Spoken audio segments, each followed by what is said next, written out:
आयुर्मंत्रामध्ये आज आपण माहिती घेऊ मेनोपॉज बद्दल.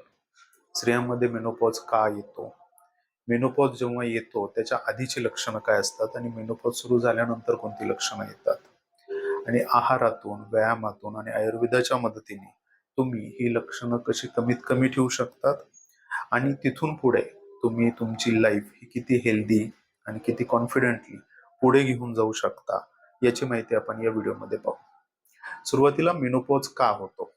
आपल्याला सगळ्यांना माहित आहे की स्त्रियांची फर्टिलिटी जी आहे की ती साधारणतः 13व्या-14व्या वर्षी जसे पिरियड सुरू होतात तशा पद्धतीने ते फर्टाईल एज सुरू होतं. ही फर्टिलिटी जी आहे ही मेंटेन करण्याचं किंवा त्याला बूस्ट करण्याचं काम जे आहे हे इस्ट्रोजन नावाचं एक हॉर्मोन करत असतं. जसं जसं स्त्रियांचं वय वाढत जाणार तसं 45 नंतर ती इस्ट्रोजनची लेवल जी आहे ती कमी व्हायला चालू होते आणि एका सर्टन मोमेंटला इस्ट्रोजन लेवल ही रक्तामधील पूर्ण थांबून जाते. त्यावेळेस तुमचे पिरियड्स बंद होतात आणि त्या इन्सिडेंटला किंवा त्या इव्हेंटला मेडिकल टर्मिनॉलॉजी म्हटलं जातं की मेनोपॉज आहे. आता मेनोपॉज यायला सुरुवात झाली किंवा मेनोपॉजची सुरुवातीची लक्षणं कशी असतात, याची रेंज साधारणतः वयाच्या 45च्या पुढे बऱ्याचशा लेडीजमध्ये सुरू होऊन जाते.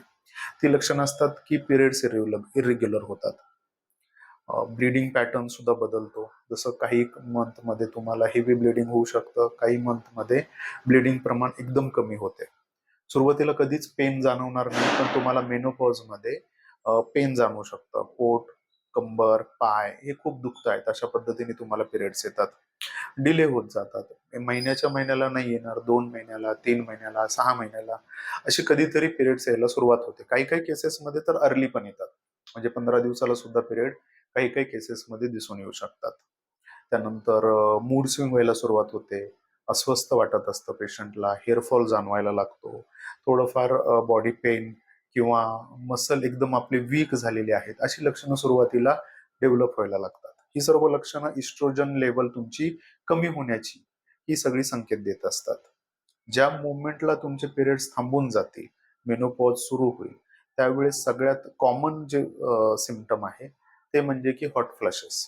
अचानकच शरीरामध्ये खूप गरम वाटतं, हातपाय गरम वाटतात, स्वेटिंग भरपूर होतं आणि मध्येच एकदम थंड वाटायला लागतं. हे खूप कॉमन सिम्पटम आहे मेनोपॉजमध्ये. दुसरं अस्वस्थता. काही कारण नसताना अचानक चिडचिड होणे, मन उदास राहणं, झोप व्यवस्थित न लागणे, विचार भरपूर चालू होऊन जातात.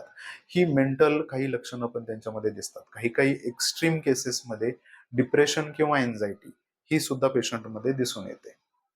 त्यानंतर आजारांच्या स्वरूपात म्हणाल तर मेनोपॉजमध्ये ऍक्च्युली बोन डेन्सिटी खूप कमी व्हायला लागते, मसल स्ट्रेंथ वीक व्हायला लागते. त्यामुळे अर्थरायटिस सारखे सिम्पटम, ओस्टिओ अर्थरायटिस असेल, रुमेटेड अर्थरायटिस असेल, आमवात किंवा सांध्यांची झीज ही लक्षणं दिसतात. तुम्हाला असं वाटतं की तुमचं मसल मास खूप वीक होत आहेत, मसल खूप लिथार्जिक झालेले आहेत, वीकनेस तुम्हाला कंटिन्यू जाणवायला लागतो. त्यानंतर हेअरफॉल खूप जास्त वाढतो.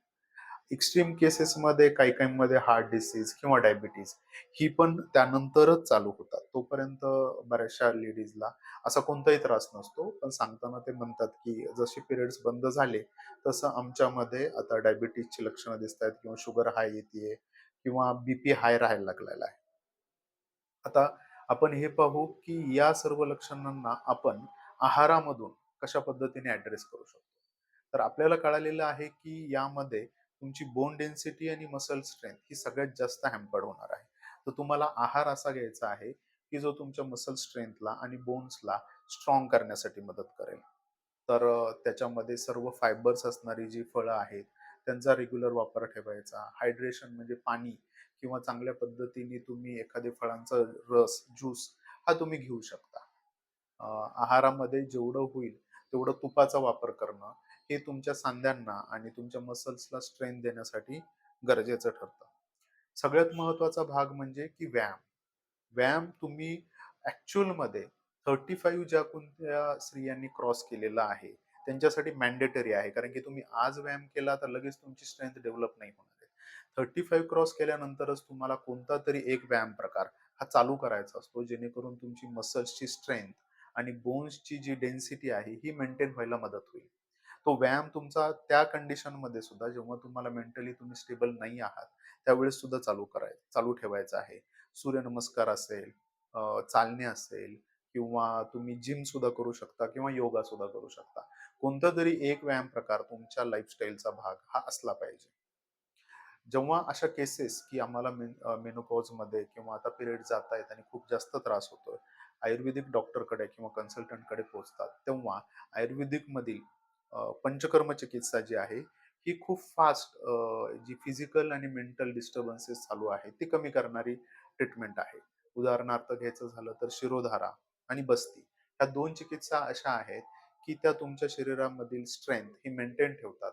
तो झालेला वातप्रकोप कमी करतात आणि तुमची झोप ही शांत येऊन शिरोधारेमुळे तुम्हाला मेंटली सुद्धा जो अँझायटी, डिप्रेशनचा जो त्रास होतो, तो कमी व्हायला लागतो.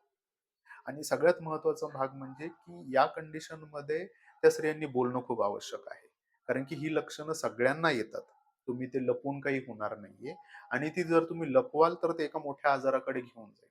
यापेक्षा तुम्ही जर का ही लक्षणं आम्हाला येतायत आणि त्याच्याबद्दल तुम्ही कन्सल्टंटकडे जाल, डॉक्टरांकडे जाऊन त्याच्याबद्दल ट्रीटमेंट घ्याल, तर ही लक्षणं कमीत कमी राहतील आणि पुढचं तुमचं जे आयुष्य आहे, हे खूप चांगल्या पद्धतीने तुम्ही गाईड करू शकता. तुमची मेंटल आणि फिजिकल स्ट्रेंथ ही मेंटेन करू शकतात. ही माहिती तुम्हाला आवडली असेल तर नक्कीच इतरांपर्यंत पोहोचवा. धन्यवाद.